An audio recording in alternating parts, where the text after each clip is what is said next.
नया नया रहली जब गईली गवनवा की सासू बोलिया बोल। हाय रे सतरंगवा की सासू बोलिया बोल।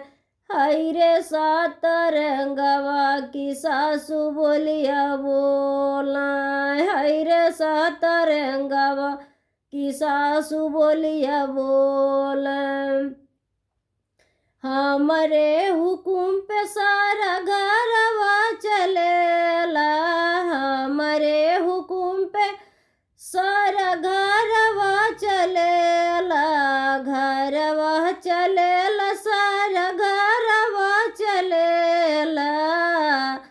नाइहर नहावे ई ससुरवा कहेला। नाइहर नहावे ई ससुरवा कहेला। ससुरवा कहेला।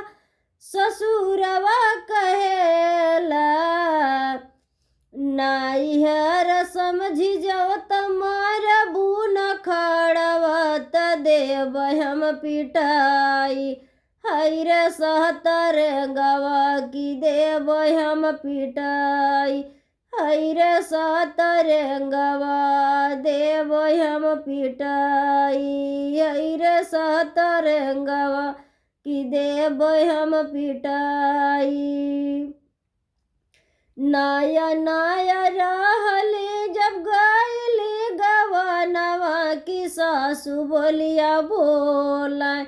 हाय रे सतरंगवा की सासू बोलिया बोल। हाय रे सतरंगवा की सासू बोलिया बोल।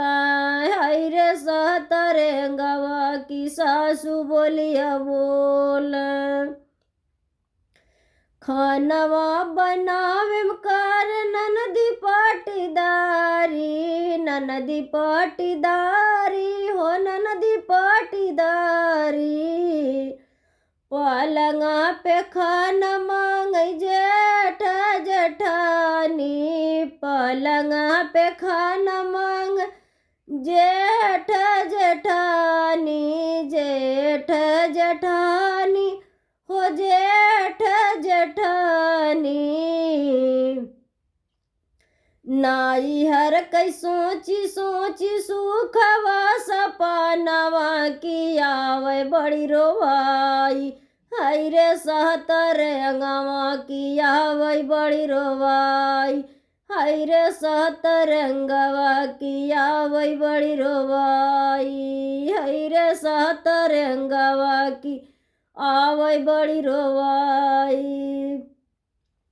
नया नया रहली जब गईली गवनवा की सासू बोलिया बोल। हाय रे सतरंगवा की सासू बोलिया बोल। हाय रे सतरंगवा की सासू बोलिया बोल। हाय रे सतरंगवा